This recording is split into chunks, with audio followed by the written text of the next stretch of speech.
Estudando o Livro dos Médiuns, um estudo sequencial da obra O Livro dos Médiuns de Allan Kardec. Essa é a nossa forma de transmitir esperança, conhecimento e alegria.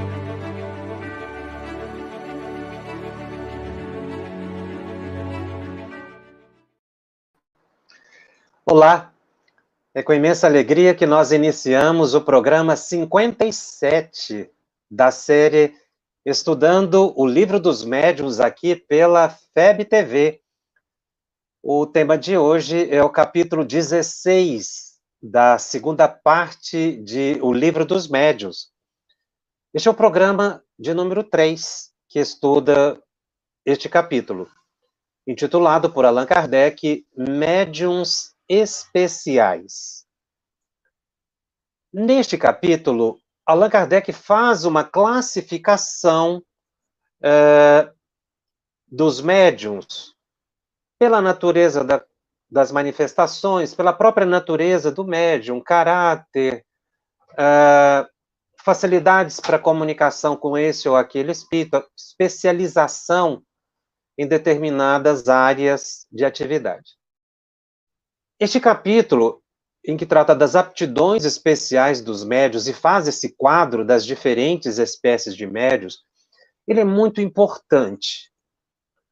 Não só porque Allan Kardec dá um olhar científico para as diversas modalidades de manifestação da faculdade mediúnica, mas também porque nos permite, na condição de médiuns, uma certa identificação, um autoconhecimento e, dependendo da posição em que estivermos, a busca sempre da nossa melhoria.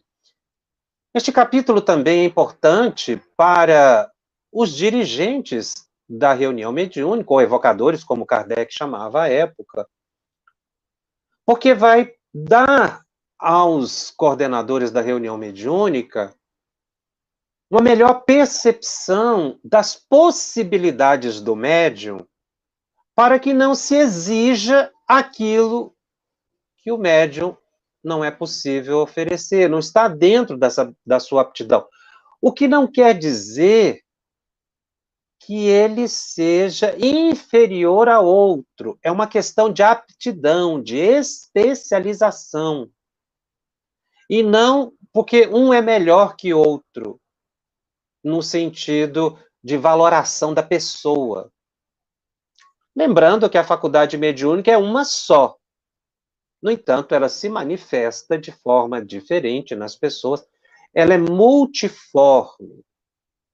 Então, o médium psicógrafo, o médium vidente, ele tem uma faculdade só, que se expressa pela evidência, ou pela psicografia, ou pela psicofonia, mas é uma faculdade. O que varia são as suas modalidades de expressão. É também importante essa classificação para o estudante do espiritismo, para os membros da reunião mediúnica, a fim de que eles possam compreender o que está acontecendo na reunião e não fazer julgamento do médium a partir da mensagem que o médium transmita, que é muito diferente. Um médium pode até ser mistificado. O espírito manifeste-se e se apresente como quem não é. Mas isso não quer dizer que seja defeito do médium. Não quer dizer que ele seja de uma índole má. Possibilidade de mistificação, todos os médiuns têm. Espíritas ou não. Por quê? Isso faz parte da dinâmica da faculdade. Aliás, Kardec nos ensina a aprender, inclusive, com os espíritos inferiores. E a mistificação que o médium sofre prova que ele é efetivamente médium e que não tem controle sobre a sua faculdade, no sentido dos espíritos que se manifestam, o que dá autenticidade ao fenômeno. Então, a leitura que se deve fazer é sempre positiva e nunca de crítica ao médium, que é o que os médios, sobretudo os novatos, têm maior receio da crítica que venham a sofrer a partir da comunicação que transmita. Esse receio que os médiuns novatos têm da crítica cria um verdadeiro obstáculo ao desenvolvimento deles. Principalmente se o médium novato se comparar com o médium experiente e veterano. Aí é que ele sofre psicologicamente um bloqueio e interfere no processo da comunicação mediúnica. Então, esse quadro que Kardec aborda, que nós vamos falar, continuar falando aqui das diferentes aptidões, ele tem esse valor do próprio médium perceber que ele tem os seus potenciais e deve fazer crescer esses potenciais, e não invejar os potenciais do outro, e nem ficar numa situação de diminuição ou sentir-se menor do que o outro médium que tenha maiores possibilidades. Isso é muito importante na direção e na condução do desenvolvimento dos médiuns. Não se fazer comparação, mas ajudar todos a progredirem nas suas aptidões. E todos são úteis, como os instrumentos de uma orquestra. Que se um instrumento faltar, a orquestra não vai cumprir adequadamente o seu papel. Então, nos meus mais de 40 anos de frequência reunião mediúnica, eu observei isso muito. Muitos médios promissores, no início, afastaram-se com medo da crítica. E ficavam no momento do transe, por exemplo, pensando se é meu, se não é meu. Eu vou desenvolver esse assunto mais com maiores detalhes nos capítulos que falamos da formação do médium, mas já é importante a gente ir desenhando aqui uma ideia a partir dessas aptidões especiais que não se deve comparar. O médium não se deve comparar com o outro, para não se sentir envaidecido e nem se sentir diminuído. Por quê? O novato vai acabar adquirindo, se ele tiver perseverança, a experiência do outro. E aquele que tem uma qualidade na faculdade que lhe permita manifestações de espíritos variados, se ele não se aprimorar, com o tempo, essa faculdade também vai sofrendo um débito, um decréscimo. Porque não adianta eu ter 40 anos de frequência reunião mediúnica e não estudar. E não buscar me aprimorar, não adquirir experiência. Então, o estudo dessa classificação, ele nos leva a essa reflexão de autoconhecimento, de percepção das possibilidades e de fuga dessa situação de comparação, para que ele não fique travado no seu processo de aprimoramento da faculdade mediúnica. E a isso os dirigentes devem estar alertas para ajudar na reunião mediúnica o médium que está apresentando algumas dificuldades por causa de um excesso de autocrítica. Uma autocrítica é sempre importante. É importante a gente sempre se autoavaliar. Mas, às vezes, excessos podem nos criar amarras que não se justificam, porque nós estamos num processo evolutivo e é natural que, nesse processo, a gente esteja, muitas vezes, na condição daquele que ainda, da criança que está amadurecendo, né? E a propósito dessa questão da percepção ou da autopercepção das aptidões especiais, e falando de médiuns com tarefas especiais, eu trouxe um texto do Espírito Emmanuel, no capítulo 27, intitulado Mediunidade, do livro Roteiro, que eu vou ler alguns trechos apenas, em que esse extraordinário mentor, membro da equipe do Espírito de Verdade, Emmanuel, na sua capacidade interpretativa, nos chama atenção para alguns ângulos da faculdade mediúnica que normalmente a gente não se atenta. Porque se a gente estuda esse capítulo olhando só a prática mediúnica, nós vamos entender que essas diferentes modalidades de mediunidade, ou de aptidões mediúnicas, elas só estão adstritas à reunião mediúnica que ocorre 2 horas na semana. Mas e o restante da semana? Como ficam essas aptidões? Elas não ficam limitadas. Elas acompanham o indivíduo, porque a mediunidade ela extrapola a sala da mediúnica. Nós temos que deixar a visão de que a mediunidade se restringe à sala mediúnica.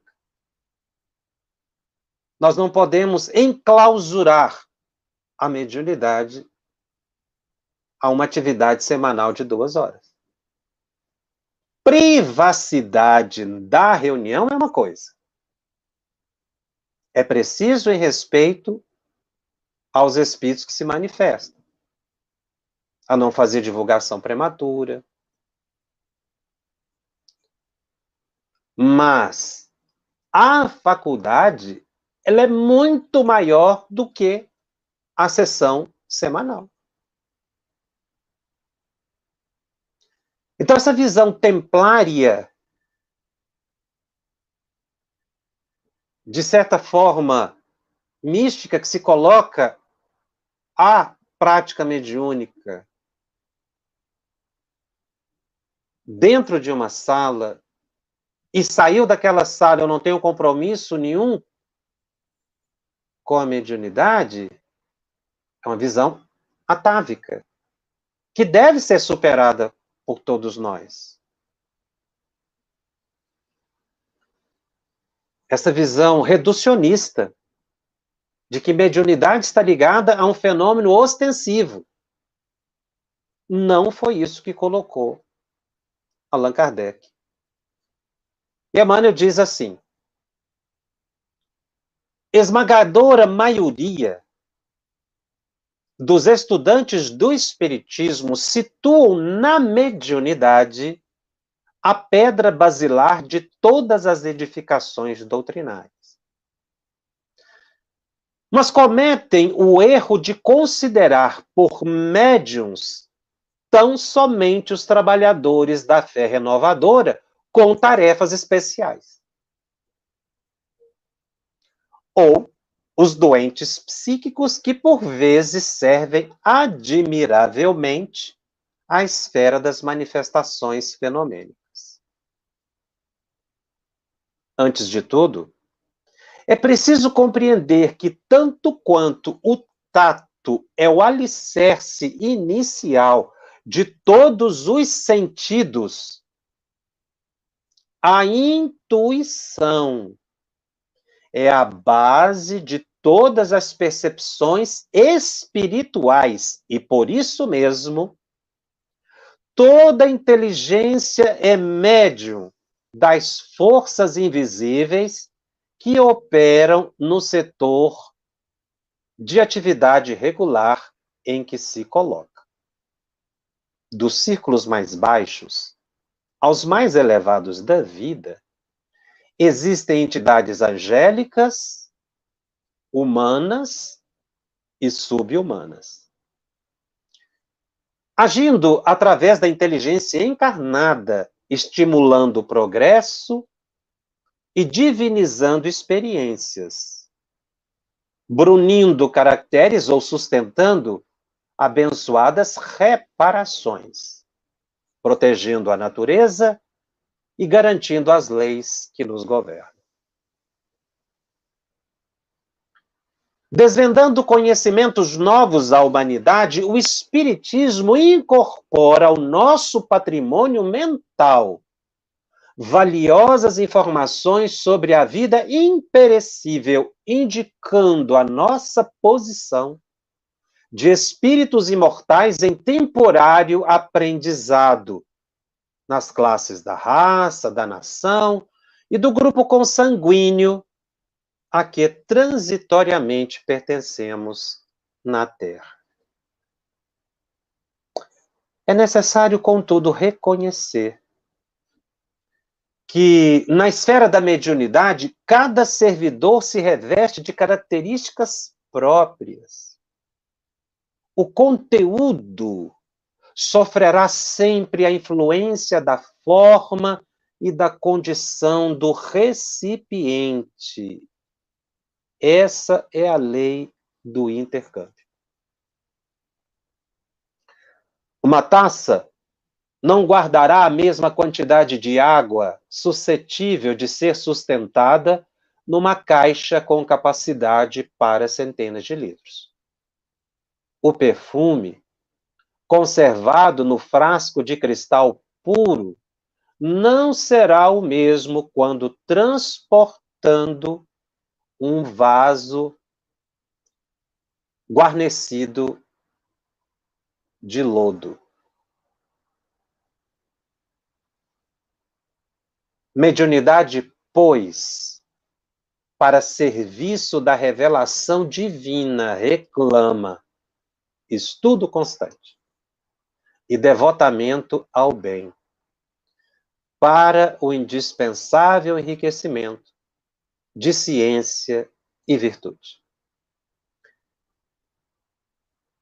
Este texto, ou trechos dessa mensagem, desse capítulo do livro Roteiro, guarda profunda concordância com esse capítulo de médiuns especiais. Porque aqui Emmanuel transcende exatamente a interpretação restritiva que se faz de que a mediunidade ela é apenas atividade de médiuns especiais, circunscrita ao fenômeno, à reunião mediúnica. E ele coloca algo que nós vamos falar aqui adiante, a escala espírita, né? Espíritos angélicos, humanos, subhumanos, com tarefas especiais, específicas. Sem um não funciona sem o outro. Nós todos estamos interligados. E outra coisa que Emmanuel também traduz com grande propriedade, interpretando o pensamento do codificador, é exatamente o trecho em que ele coloca que o conteúdo sofre a influência da forma e da condição do recipiente, como lei de intercâmbio. Porque é exatamente isso, a mensagem ela depende das capacidades e aptidões do médium. Quando ele compara aqui a taça, não é? Que não tem capacidade de ter a mesma quantidade de água do que uma caixa d'água com capacidade de centenas de litros, ele não está dizendo que a taça é inferior à caixa d'água. Porque a taça tem uma função. A caixa d'água tem outra função. E uma não substitui a outra. Ambas são importantes.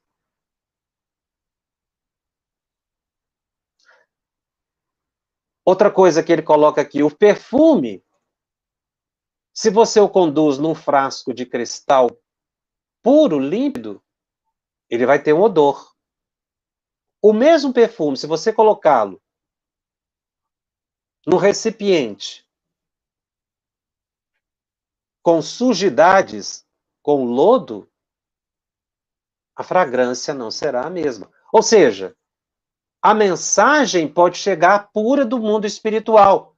Se encontrar um médium com aptidão, ela terá uma qualidade. Se esse médium não oferecer a aptidão necessária, a mensagem não terá a mesma quantidade. Algumas pessoas estranham de nós trazermos esses textos interpretativos do Espírito Emmanuel e de outros autores, mas esses autores da atualidade, os espíritos que interpretam Kardec, eles cumprem uma previsão existente no próprio livro dos médiuns. Num capítulo que nós ainda vamos chegar, que é o capítulo da influência moral do médium, o espírito Erasto, que neste capítulo de médiuns especiais tem inúmeras falas, esse espírito é de grande elevação, e ele faz algumas antevisões no progresso do espiritismo. E ele fala aqui no livro dos médiuns o seguinte: o espiritismo já está bastante espalhado entre os homens e já moralizou suficientemente os adeptos sinceros da sua santa doutrina para que os espíritos já não se vejam constrangidos a usar maus instrumentos de médiuns imperfeitos. Então, há uma expectativa dos espíritos superiores de que nós, médiuns, melhoremos a nossa capacidade interpretativa. E é justo isso. Porque eles querem o nosso progresso. Agora, evidentemente, reencarnam pessoas com tarefas sublimes adiante de nós, porque nós não podemos calar o mundo espiritual. E reencarnam Chico Xavier, por exemplo, que agregam inúmeras qualidades que o próprio Kardec enuncia aqui, no livro dos médiuns, para que a gente veja que isso é possível. Porque o Chico chegou aonde chegou porque passou pelas faixas que nós estamos passando. Talvez com mais docilidade, pelo espírito evoluído que é. Mais amadurecido. Se nós formos dóceis, não que a gente ambicione a posição do outro, mas nós precisamos buscar o nosso progresso. E o nosso progresso era esse. Então, reencarnaram aqui no Brasil médios que nos deram grandes exemplos. Nós temos um aí, contemporâneo nosso, que nós sempre cumprimentamos e emitimos as melhores vibrações, que é o nosso amigo Divaldo Pereira Franco, que também reúne qualidades excepcionais. Ivone, uma mulher simples, se reconhecia suicida, e que transformou uma mediunidade, que poderia ser uma mediunidade muito perturbada, porque ela fora enferma espiritual por muito tempo, ela transformou a sua faculdade mediúnica numa verdadeira missão. Mas ela confessa, num dos seus livros, que ela desejava muito trabalhar com os espíritos superiores. Nós precisamos desejar trabalhar com os espíritos superiores. Então, esse texto de Emmanuel vem falar que a mediunidade intuitiva é a base de todas as diversas modalidades ou variações da faculdade. E é para a intuição que a nossa atenção deve estar voltada. Porque na medida em que eu me aprimoro pelo estudo e pelo aperfeiçoamento moral, eu desenvolvo a intuição. Consequentemente, se ela é a base de todas as demais faculdades, ao buscar no cotidiano o meu aprimoramento intuitivo pelo estudo e pela prática do bem, eu estarei me qualificando melhor para a realização das minhas demais aptidões, na psicografia, na psicofonia. Então, essa base que Kardec, que Emmanuel coloca aqui, ela é muito importante para todo estudante da mediunidade compreender. A intuição, ela está acessível a todos. E ao médium ostensivo, é fundamental que ele, no cotidiano, durante a semana, fora da reunião mediúnica, continue atento às suas percepções psíquicas, para que ele não estranhe durante a reunião mediúnica.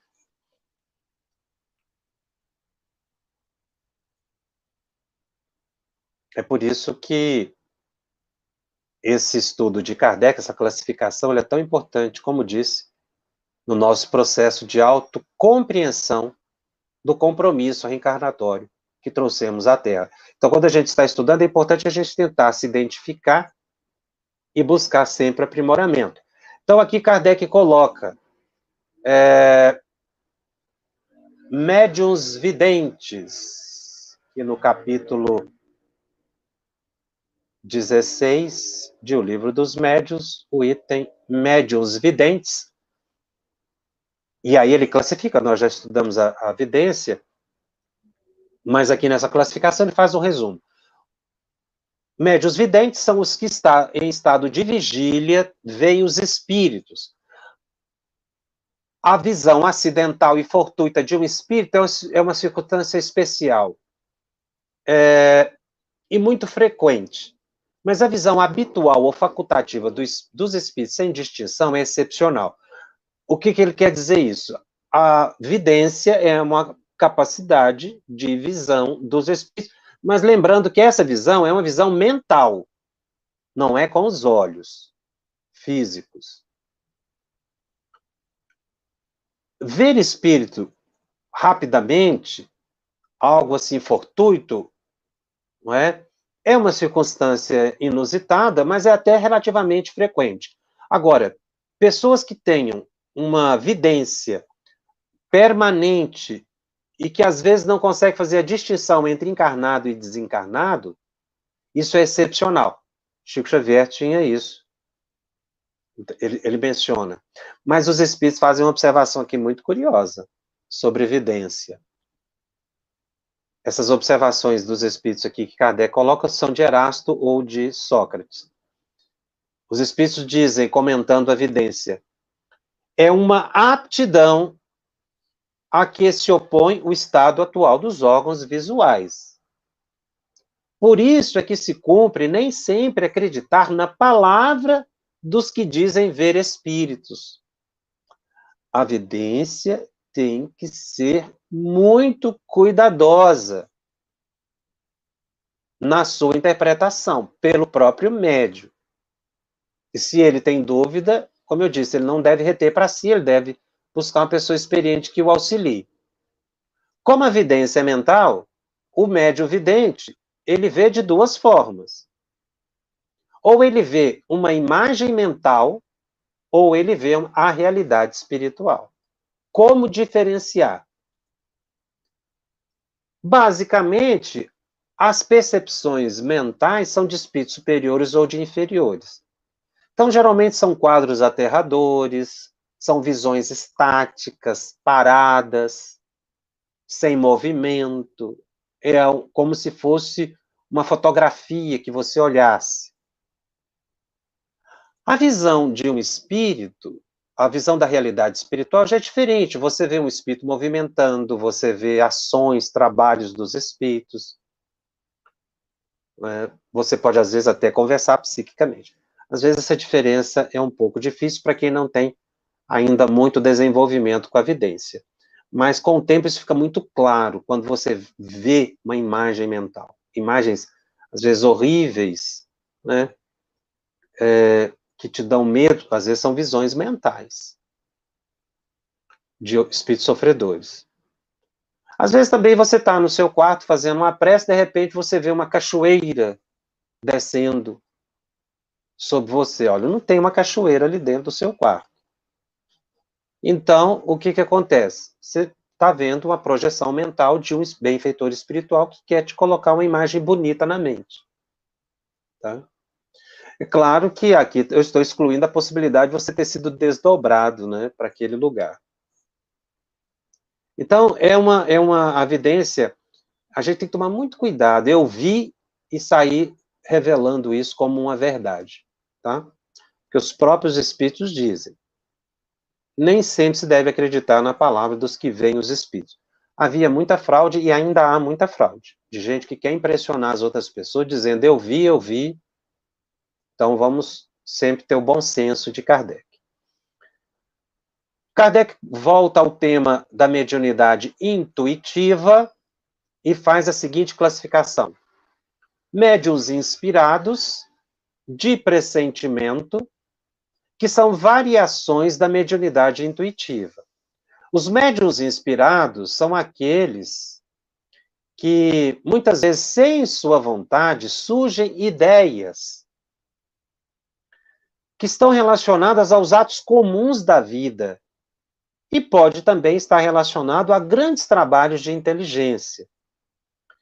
Você está, às vezes, fazendo um estudo, escrevendo algo, e de repente surge uma ideia inspiradora que você nem identifica que é de espírito. Ela vem na sua mente. Então, é aquilo que surge inesperadamente. Um artista vai compor uma música e, de repente, ele começa ali a escrever a música, quando vê a música está pronta. Não é? Num ato de inspiração, ele não fica em transe, ele não faz uma prece. Não que se você fizer a prece, você não tenha uma inspiração. Mas como são atividades do cotidiano, às vezes a pessoa pode ter uma inspiração. Inspirações vindas de espíritos benevolentes, inspirações vindas de espíritos inferiores, tá? Então a gente sempre tem que ter essa crítica de diferenciar os pensamentos. Por isso é importante você se perceber inspirado. Todos nós somos inspirados sempre. Mas temos que aprender a prestar atenção nas inspirações para não cairmos nas armadilhas dos espíritos obsessores com inspirações falsas. Por isso eu preciso estudar. Porque às vezes um espírito me inspira a fazer algo perigoso e algumas pessoas são inspiradas até a cometerem crimes. Médiuns de pressentimento. São pessoas que, em dadas circunstâncias, têm a intuição de coisas que vão acontecer no futuro. Esse futuro pode ser o futuro imediato do que vai acontecer daqui a pouco, como pode ser algo que vai acontecer num futuro muito longínquo. Daí a importância da gente estar sempre aprimorando a nossa capacidade de atenção aos nossos pensamentos para aprimorar a faculdade intuitiva. Nós temos recebido muitas perguntas de pessoas que querem colaborar com os espíritos, ampliando a sua capacidade intuitiva, melhorando a sua capacidade de desdobramento, melhorando a sua capacidade de evidência. No Espiritismo, a orientação é estudo, perseverança, trabalho no bem. Basta isso. E não fórmulas que às vezes violentam a nossa psique. O indivíduo que se atenha ao estudo, à prática do bem, à reforma íntima, os espíritos, quando decidirem que ele é útil, ele vai ser utilizado. Kardec coloca ainda nesse item os médiuns proféticos. Como é que ele define médiuns proféticos? É uma variedade dos médiuns inspirados ou de pressentimento. No entanto, recebem, conforme a permissão de Deus, com mais precisão do que os médiuns de pressentimento, a revelação de coisas futuras, de interesse geral, e são incumbidas de dá-las a conhecer às pessoas para a instrução deles. Então, essas revelações dos médiuns proféticos são coordenadas por espíritos muito superiores, que vão encontrar a possibilidade psíquica e a segurança moral para fazer certas revelações. você pode chamá-lo de médiuns proféticos. Lembrando que o profetismo, tradicionalmente falando, ele surge com Moisés. Moisés foi o iniciador do profetismo na terra. Está lá em Deuteronômio, no capítulo 18 do Velho Testamento, Moisés inaugurando a era do profetismo.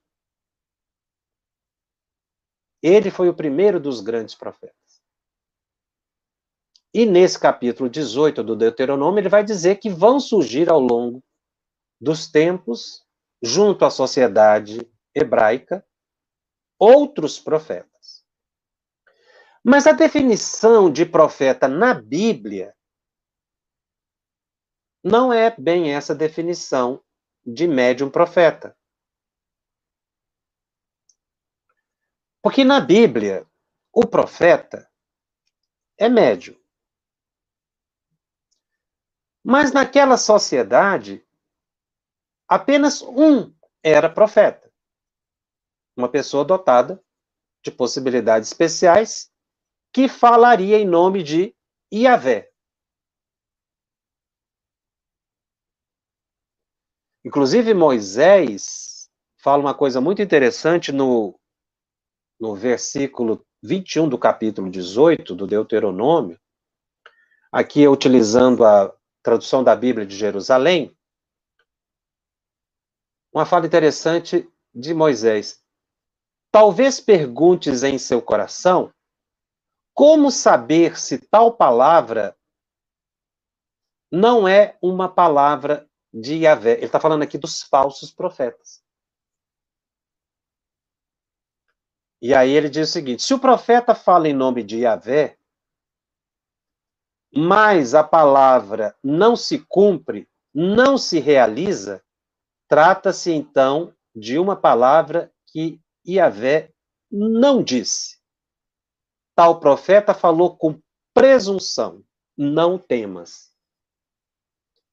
Então, Moisés coloca, se o profeta disser e aquilo acontecer, ele é o verdadeiro profeta. Se ele disser algo que não acontecer, é um falso profeta. A punição na época era muito severa, tá? Para os falsos profetas. Está aqui em Deuteronômio. Mas Moisés diz que surgiriam outros profetas depois dele, como realmente surgem Elias e outros grandes profetas. Mas eles eram realmente médiuns. Mas era uma pessoa na sociedade. No Espiritismo, quando Kardec fala de médiuns proféticos, ele está falando realmente de pessoas que vão ter uma função junto aos espíritos superiores para grandes revelações. Mas não são pessoas especiais como colocado no Velho Testamento. Porque médium profético pode ser qualquer pessoa. E na sociedade hebraica não era qualquer pessoa. Eram pessoas específicas. E médium profético podem existir vários, conhecidos de grande público ou não. E aí é um comentário aqui dos espíritos feitos, anotado por Kardec.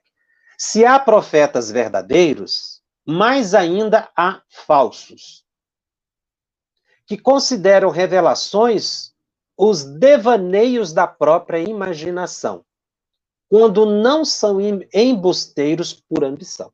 Então nós temos que tomar muito cuidado com as revelações.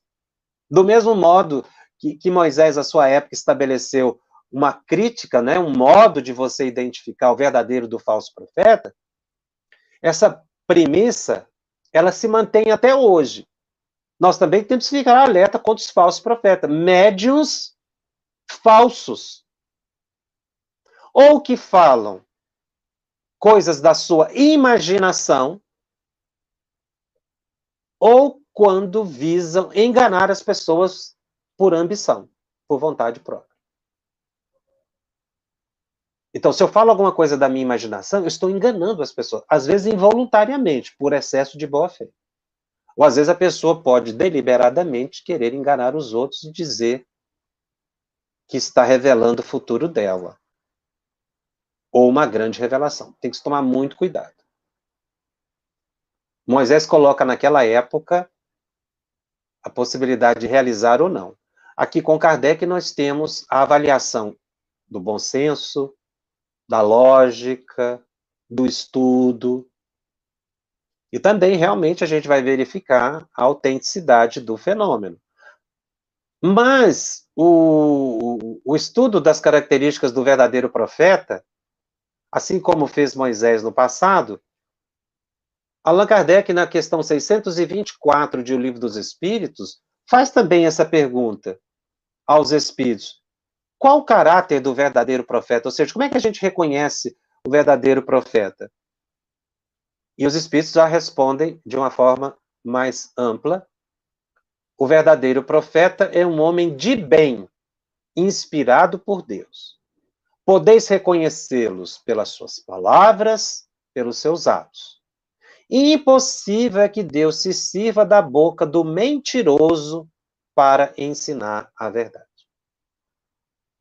Então, a questão está bem centrada nessa possibilidade de realização realmente dessa predição. O que a gente tem que tomar cuidado é não ter excesso de boa-fé, por falta de conhecimento. Endeusamento de médiuns. Colocá-los em posições especiais, exatamente porque se colocam como detentores da verdade. Porque a mediunidade, ela hoje está ao alcance de todos. Quando uma verdade tem que ser revelada, ela vai ser revelada a vários grupos, diz Kardec. Então eu não posso ser senhor da verdade. Olha, eu vi. Eu fui levado à região tal e os espíritos me revelaram isso. Cuidado com esse tipo de informação. Porque se a pessoa monopoliza e se coloca como detentora de uma verdade que você não encontra base lógica, está mais envolta em misticismo, em dogmatismo, é muito provável que ele seja um falso profeta, ou por imaginação ou por ambição. Por imaginação é por conta própria, é uma ilusão que ele cria. Por ambição é quando ele intenta. Mas em todos os casos, quando não existe boa-fé, essa pessoa está auxiliada por obsessores. Interessante que os espíritos não colocam aqui na questão dos falsos profetas a questão dos espíritos obsessores. Porque ele coloca aqui que a falsidade ela está exatamente na exacerbação da imaginação ou quando a pessoa tem ambição. Por que os espíritos não colocaram aqui os obsessores, os espíritos inferiores? Para não tirar do médium a responsabilidade do que ele está fazendo. E não jogar isso à culpa dos espíritos. Realmente tem médiuns obsidiados, mas parte da responsabilidade do médium. Quando ele é falso profeta, ele é responsável. Ou por excesso de imaginação ou por ambição. Aí vai a autocrítica e as pessoas não devem ficar com endeusamentos de médiums para não cair nessa ilusão de pessoas que dizem eu sei, eu vi, eu sonhei, e ficar revelando coisas e ficar dando orientações a todo instante como uma forma de controle de um grupo, um controle social ou uma evidência. Toda manifestação com excesso de misticismo, que não condiz com uma realidade, pode ser provinda de pessoas que querem enganar as demais. Espiritismo não valida esse tipo de atitude, conquanto reconheça a autenticidade dos médiuns de pressentimento, os médiuns proféticos. Isso pode acontecer, mas a gente tem que ter bom senso para acreditar nessas coisas. Médiuns sonâmbulos. nós também já estudamos aqui, são os que em estado de sonambulismo são auxiliados por espíritos. Por que ele coloca médios sonâmbulos são assistidos pelos espíritos? Porque o sonâmbulo puro é um fenômeno anímico. Ele necessariamente não está assistido por espíritos quando uma pessoa ela é sonâmbula e num determinado transe ela manifesta-se pelo seu próprio corpo. Kardec aqui está fazendo a distinção. O médium sonâmbulo estaria mais afeto ao psicofônico sonambúlico, não é? Porque ele se desdobra e é assistido pelos espíritos.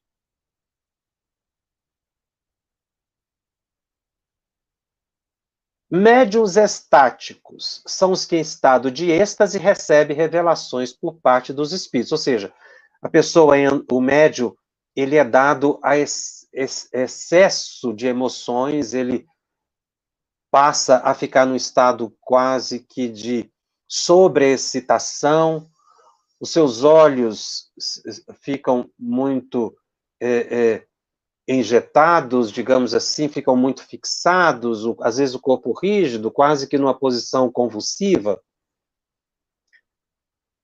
E aí eles podem dizer que estão tendo revelações de espírito, porque estão vendo divindades, ou espíritos muito superiores. E aí os espíritos fazem a seguinte observação: muitos estáticos são joguetes da própria imaginação e de espíritos zombeteiros, que se aproveita da exaltação deles. Raríssimos os que merecem inteira confiança. Aqui, os espíritos já colocaram a possibilidade do sonâmbulo, além de estar influenciado pela própria imaginação, também influenciado por espíritos inferiores. Vou repetir algo que tenho falado desde a primeira vez que nós começamos a falar de médios especiais. Tudo aqui que nós estamos colocando dessas variedades de médios, dessas aptidões, se aplica aos psicógrafos e aos psicofônicos, tá? Nos dois, porque essas aqui são manifestações de efeitos intelectuais. Então, o espírito pode escrever ou falar. Então, o médium sonâmbulo, ele pode, aqui no caso, seria mais a fala, né? Mas todas essas identificações se aplicam ao psicofônico ou ao sonâmbulo ou ao psicógrafo. Exceto o intuitivo, que aí é uma característica anímica.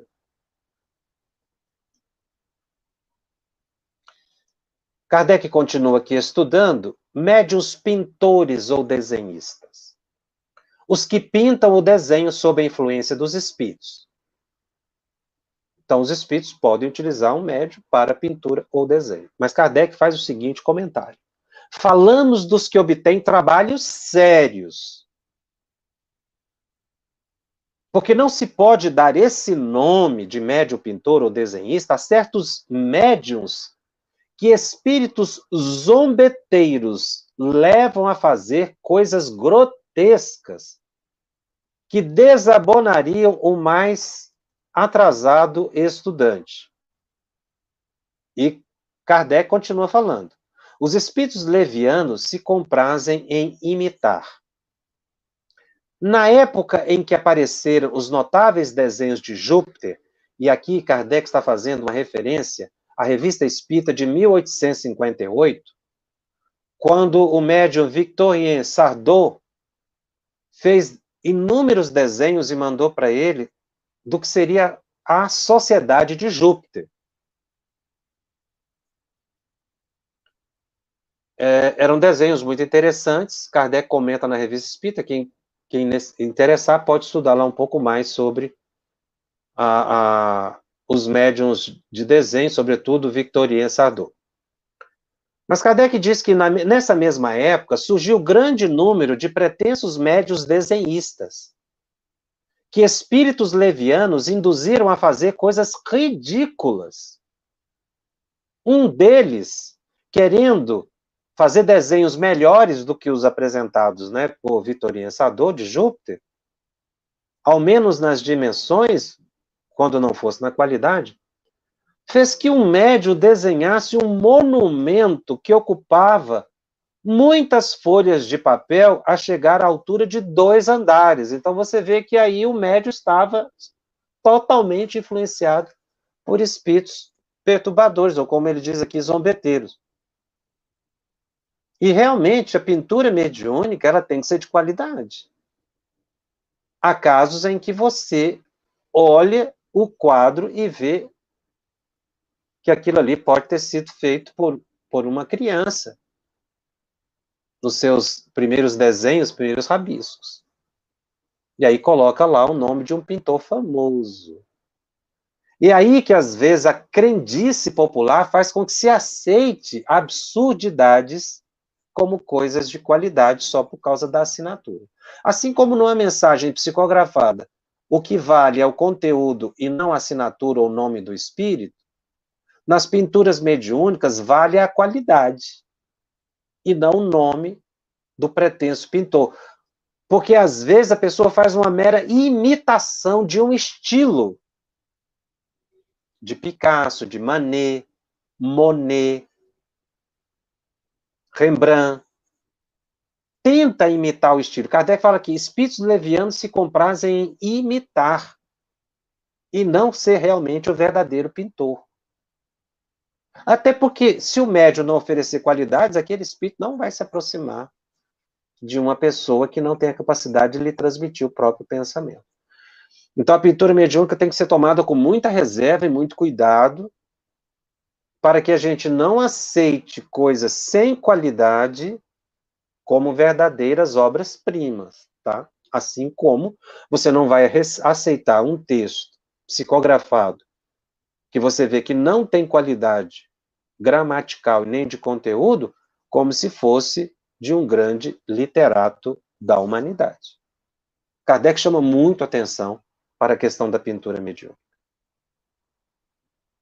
E às vezes a gente, tomado por excesso de empolgação, aceita aquilo que efetivamente não tem qualidade. Como Kardec aqui, os espíritos falam muito das enganações, das imaginações, por isso é que eu disse no início, o médium não pode ter, assim, aquele excesso de pudor de achar que está imaginando tudo. Se ele é sincero, se é um médium moralizado, que busca colaborar, ele não deve se impressionar e achar que é imaginação.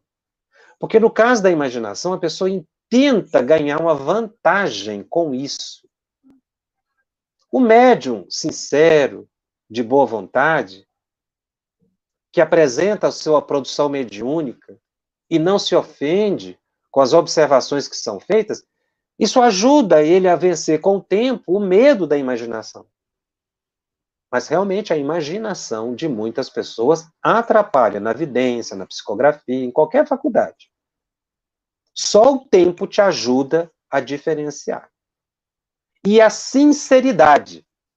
Porque se você está com boa vontade, os espíritos vão te ajudar. E aí a sua imaginação não vai atrapalhar. Kardec ainda continua falando aqui dos médiuns pintores. Muitos outros se divertiram fazendo com que os médiuns pintassem supostos retratos, que eram verdadeiras caricaturas. Veja lá na revista Espírita, ou Revue Espírita, de agosto de 1858. É muito importante a gente ter essa segurança. Médiuns músicos, os que executam, compõem ou escrevem músicas sob a influência dos espíritos. E é interessante que Kardec coloca aqui que há médiuns músicos mecânicos, semimecânicos, intuitivos e inspirados, como os há para comunicações literárias. Se o médium é músico, ele é mecânico, semimecânico, ele estará em transe e psicografará a partitura. Ou poderia até tocar um instrumento. Se ele é intuído ou inspirado, aí ele não estará em transe. O transe é o estado alterado da consciência, né? Então, a diferença do mecânico, semimecânico, do intuitivo é exatamente o estado de lucidez. Não de consciência, mas de lucidez, porque no estado alterado de consciência, você está no desdobramento sem perceber, e o espírito está te utilizando de forma direta. Na intuição, a pessoa vai escrevendo e a ideia vai surgindo enquanto ela escreve. Ele está plenamente cônscio de si. Bom, no próximo programa, eu recomeço a partir aqui do item 191, quando nós vamos falar dos médiuns segundo o modo de execução. Vamos ver se temos aqui algumas perguntas. O Telegram já está aberto para você colocar as suas perguntas, tá? E nós vamos responder a nossa equipe. A Cláudia Ferreira Jacobson, por que muitas vezes a sintonia acontece até alguns dias antes da reunião e pode continuar depois que a reunião termina?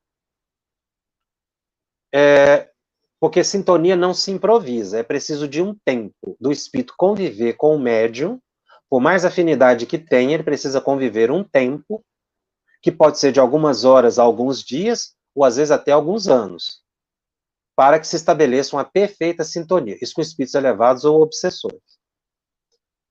Quando o médium está na reunião mediúnica, regularmente, e que ele se sintoniza com o espírito inferior que vai ser atendido na reunião, é natural que depois do transe, o espírito foi atendido na reunião mediúnica, o espírito se afaste do médium. Então ele vai perceber que aquela sintonia se desfaz. Tá? Então o normal é que, encerrada a reunião, a sintonia com aquele espírito cesse. Se a sintonia continua, aí pode ser com outros espíritos, não com aquele que foi atendido. Ou então, pode ser que o espírito precise de novo atendimento, aí arrefece um pouco aquela sintonia, depois ela se intensifica na semana seguinte. Na obsessão, essa sintonia não se desfaz com muita facilidade, porque ela continua permanentemente. A Rosenice de Paulo me pergunta: que conduta adotar fora da reunião mediúnica? O que fazer com os pensamentos orientadores da espiritualidade se o lugar da comunicação é na casa espírita? Se o lugar da comunicação ostensiva é na casa espírita, mas no cotidiano você não deixa de intuir. O que fazer com esses pensamentos orientadores da espiritualidade? O que eles disserem para você fazer de bom, porque se são orientadores da espiritualidade, eles vão te indicar o caminho do bem, eles vão te dar um bom conselho, eles vão te estimular a fazer uma prece, a ajudar uma pessoa. Às vezes até você dar um conselho sem precisar colocar-se na condição de médium que está aconselhando, para não chamar para si muita evidência. Se você tem compromissos com a mediunidade, você vai perceber diretamente o que falar. Mas os espíritos nos usam muito mais fora da reunião do que na reunião. Agora, na reunião, aí é o lugar da comunicação ostensiva, do transe, porque você não vai entrar em transe psicofônico em casa para atender um espírito sofredor se não é um ambiente apropriado. Doente se atende no hospital. Por isso é que a gente que está regularmente na reunião, essas manifestações nem ocorrem em casa. O médico está regularmente frequentando. Isso acaba sendo superado. Tá? Então, o que fazer com esse pensamento? Gostei muito dessa pergunta. A conduta é de manter estudo, vigilância, atenção com os pensamentos, e se são bons pensamentos, eles terão uma utilidade. Jacobson, em alguns episódios, a Rosângela Der me pergunta, alguns episódios de evidência, não vejo os pés ou membros inferiores com clareza, parecem distorcidos. Por quê? Rosângela, a Ivone do Amaral Pereira fala a mesma coisa que você, ela também disse que não viu os pés dos espíritos. Eu achei essa informação muito interessante quando ela colocou. Ela não viu os pés, ela viu o espírito, mas não viu os pés, como você está colocando aqui, não vê os pés. Não vejo isso como algo digno de maior preocupação, porque realmente o espírito ele pode se apresentar para você apenas o suficiente para ser identificado. Não precisa ver os pés. Ivone também diz que muitas vezes não viu os pés. Ela não chega a explicar por quê, mas a gente começa a entender que o espírito se apresenta o suficiente para ser identificado, até porque ele é uma aparição, não é? Ele não tem o corpo completo. E talvez até seja uma forma de provar que é espírito mesmo. Mas são especulações. Ivone tinha essa mesma percepção. Uma pergunta vinda aqui da TV Secal. A Maria Elisa, qual a diferença entre evidência e clarividência? É o grau de intensidade, tá? A vidência, você tem uma percepção psíquica. Na clarividência, muitas vezes o médium está em desdobramento, ele tem uma percepção mais clara. Então, a diferença está na intensidade, no grau de consciência do médium. No cotidiano eu tenho vidência. Às vezes, em desdobramento, eu tenho uma clarividência. Silvia pergunta, quando visualizamos acontecimentos em estado de desdobramento, esse médium é considerado vidente? Ou a visão é apenas consequência do processo de desdobramento? A visão é consequência do processo do desdobramento. Essa vidência no desdobramento, que é o caso do sonâmbulo, ela é mais comum do que essa da vidência do cotidiano. Que aí o médium, realmente, a gente vê espíritos com maior facilidade. Seria aqui a clarividência. Você teria uma vidência mais clara dos espíritos, porque ela é consequência do desdobramento. Às vezes a pessoa ela é vidente, porque vê os espíritos em desdobramento, e fora do desdobramento ela não tem essa percepção. Então, a colocação sua é correta, é processo do desdobramento. Rosana Quezado faz a seguinte colocação. Lúcia, Francisca e Jacinta eram médiuns proféticos. Ela está falando aqui da aparição de Nossa Senhora. Foi uma manifestação espírita? Como o espiritismo analisa esse caso? Foi uma aparição legítima, uma manifestação espiritual, e esses missionários, Lúcia, Francisco e Jacinta, eram médiuns proféticos, sim, que tinham afinidade e percepção com Maria. Então, o Espiritismo valida perfeitamente a aparição de Nossa Senhora para esses espíritos. Dado o compromisso de afinidade, né, com esse espírito tão elevado que foi Nossa Senhora. O André Luiz pergunta, Jacobson, um médium somente com faculdade de evidência, qual a função produtiva socorrista em uma reunião mediúnica? Olha, toda faculdade é importante. O vidente, se ele tiver uma visão durante a reunião mediúnica, que ele considerar necessária ser dita, nós sugerimos, para evitar alterar o curso da reunião, já combinar previamente com o dirigente, porque o dirigente tem que conhecer seus médios. Combine com ele. Se você tiver uma evidência, chame-o para próximo de você, faça uma cena, ele chega, você fala no ouvido dele a evidência que teve. Qual vai ser a conduta do dirigente? Se ele achar adequado, ele vai falar, ele mesmo vai permitir que você fale. Ou, às vezes, ele não fala nada, mas ele passa a conduzir um atendimento do espírito, ou até ajudar o grupo todo, a partir de uma sugestão da evidência, que eleva o padrão vibratório do grupo. Por que esse cuidado? Porque, muitas vezes, um médium vidente, que não tem bom senso, que não tem muito cuidado, que não tem muita autocrítica, ele monopoliza a reunião. E ao monopolizar a reunião, ele cria uma dependência. O grupo passa a somente funcionar ou se desenvolver a partir da presença do vidente. Ou seja, se o vidente faltar à reunião, o grupo fica sem ação, porque fica muito dependente. Então, o médium vidente tem função muito importante. O problema é o modo de utilização dessa faculdade. Assim como os demais, que cada um vai falar no momento certo, o vidente também poderá colaborar muito, porque ele estará observando a dimensão espiritual, e os espíritos vão continuar utilizando, sim. A vidência ela é muito utilizada, muito útil na criação de quadros mentais positivos, no auxílio ao dirigente para conduzir uma certa entidade. E como eu disse, tudo com bom senso e evitando o monopólio, a monopolização para si e a dependência.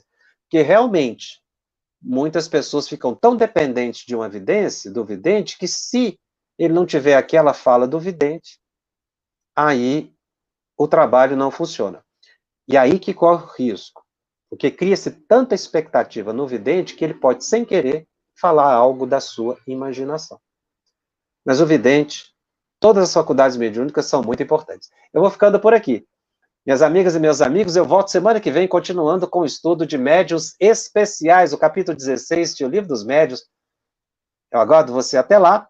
Lembrando sempre que o nosso estudo está disponível em podcast no canal da FEB TV, no Spotify e nas demais plataformas de áudio streaming. Nossos encontros semanais ficam gravados e disponíveis gratuitamente. Divulgue e compartilhe para aqueles que não puderam assistir ao vivo. E se você tem dúvidas, acesse o Telegram. Você pode fazer perguntas sobre mediunidade e tirar dúvidas. Também acompanhar a programação da FEB TV. Acesse no Telegram, @FebTV_médios, nós te aguardamos lá. E se você deseja encontrar todo o conteúdo estudado nos nossos programas, acesse febtv.com.br/médios.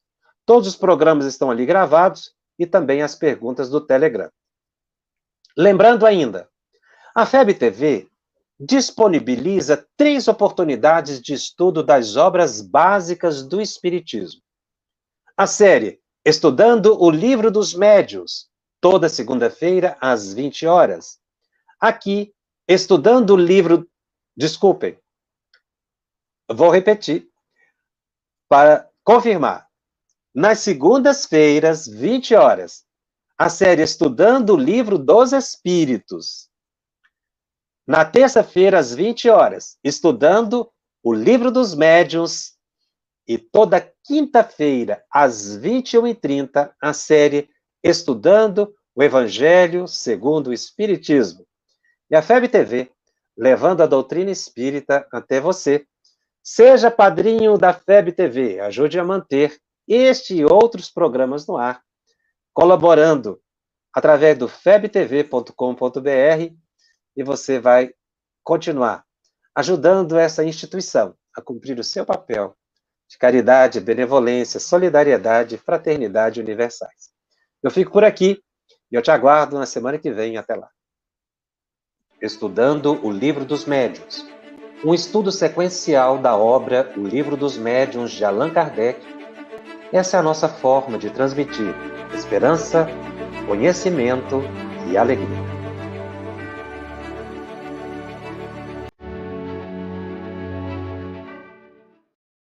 Você colaborou conosco, a gratidão.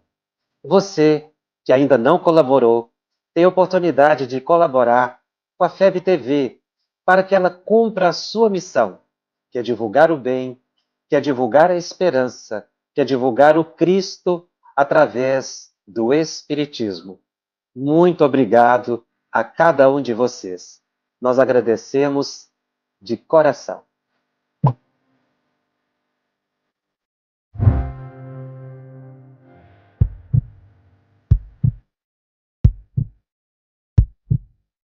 A Federação Espírita Brasileira lança o portal FEB Podcast, com conteúdos em áudio que objetivam esclarecer e consolar corações para uma postura de vida com fé, harmonia e esperança. Diretamente dos estúdios da Federação Espírita Brasileira, está começando o podcast Espiritismo em Pauta. Você está ouvindo o podcast Estudando o Livro dos Espíritos. Olá, eu sou o Thiago Toledo e você está ouvindo o podcast do Cidadão do Universo. Você está ouvindo o podcast do Entre Dois Mundos. Você está ouvindo o podcast do Gostinho de Leitura. Estudando o Livro dos Médiuns. Olá, eu sou a Marina Miranda e você está ouvindo o podcast Minha Nada Mole Encarnação. Essa é a nossa forma de transmitir esperança, conhecimento e alegria.